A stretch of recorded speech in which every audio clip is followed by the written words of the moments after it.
Hey guys, welcome back to another video, and in this video I'm going to show you guys the best claw binds for both PlayStation and Xbox controllers. I'm going to show two sets of binds, one for all PlayStation controllers and one for all Xbox controllers. Claw is probably the best and most optimal way to become a good controller player without having to spend a single penny on paddles. And as a reminder, I'm going to show double claw binds for PlayStation controllers because I believe it is the best way to hold your PlayStation controller, and then I'm going to be showing just a regular right hand claw for the Xbox controller.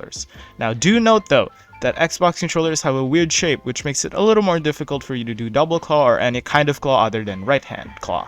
Now you can still be a good controller player regardless of what controller you have, but Xbox controllers are at a slight disadvantage because of the unoptimal placement of the sticks. However, I believe that you can still be a good controller player with enough practice, and I believe you can turn pro regardless of what setup you're using. Anyways, without further ado, let's get right into the video. Starting off with the PlayStation controllers, this works for both PlayStation 4 and PlayStation 5 controllers, so don't worry about compatibility issues. These binds are slightly inspired by Day, a professional controller player and is one of the best controller players in all of North America. Starting off with edit, we're going to put that on circle because it is the easier button to spam out of all of the face buttons in my opinion.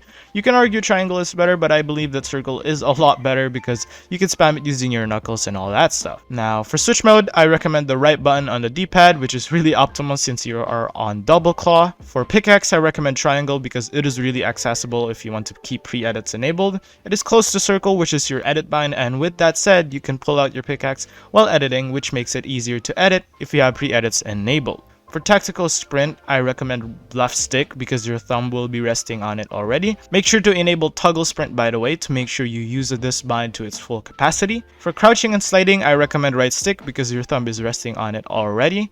And for jump, I recommend X because you are already on claw and you don't need to use right stick. Finally, for reloading / interacting, I recommend square, which is what a lot of controller players use nowadays. The building section should remain the same as a regular Builder Pro unless you have something different, and if you do, then I recommend switching back to regular Builder Pro building binds because anything else will mess you up once again. For the editing section, I recommend R1 for selecting because it bottoms out faster than R2. And speaking of R2, we're going to put our reset on that button while our confirm should be on L1. With these binds, you should be able to play without having confirm edit on release on because you have really optimal binds. This is by far the best controller binds for PlayStation and I wouldn't recommend anything else. However, this may take some time to get used to, but trust me, it is worth the shot. Moving on to the Xbox controllers, once again, this is definitely a harder thing to do because the thumbsticks of the Xbox controllers are located in a very weird spot. If you want to become a good controller player, then definitely watch this segment of the video. Starting with edit, I recommend left stick because it is the universal edit bind for any controller player at this point. Your thumb is already resting on it, which makes it 10 times more optimal already than any other button on the Xbox controller. For switch mode, I recommend B because that's pretty standard and it's pretty easy to get used to. For pickaxe, I recommend Y, which is also standard for any controller player on Xbox. For jump, I recommend A because you're already on claw and you don't need to put it on right stick. Speaking of right stick, we're going to put our crouch and slide on it for a maximum optimality in our crouch and slide binds. For reloading / interacting, same thing, put it on X and it is the standard for interacting and reloading on an Xbox controller or pretty much any controller at this point. It's kind of hard to find a tactical sprint bind for Xbox controllers, so I recommend just putting it on the top button of your D-pad and have toggle sprint on. You're going to be able to run while having your thumbstick off of your left stick for a split second because of this, so make sure to enable it. Moving on to the building section, once again, keep them all standard and all on default because anything else would mess you up. For the editing section, I recommend the same pattern that I used for the PlayStation controllers, which is RB to select, RT to reset, and LB to confirm. And also make sure to have confirm edit on release on to make sure that you don't struggle with any of these binds. It is definitely not as optimal as PlayStation controllers. However, that's not even your fault. It's pretty much just the controller's fault.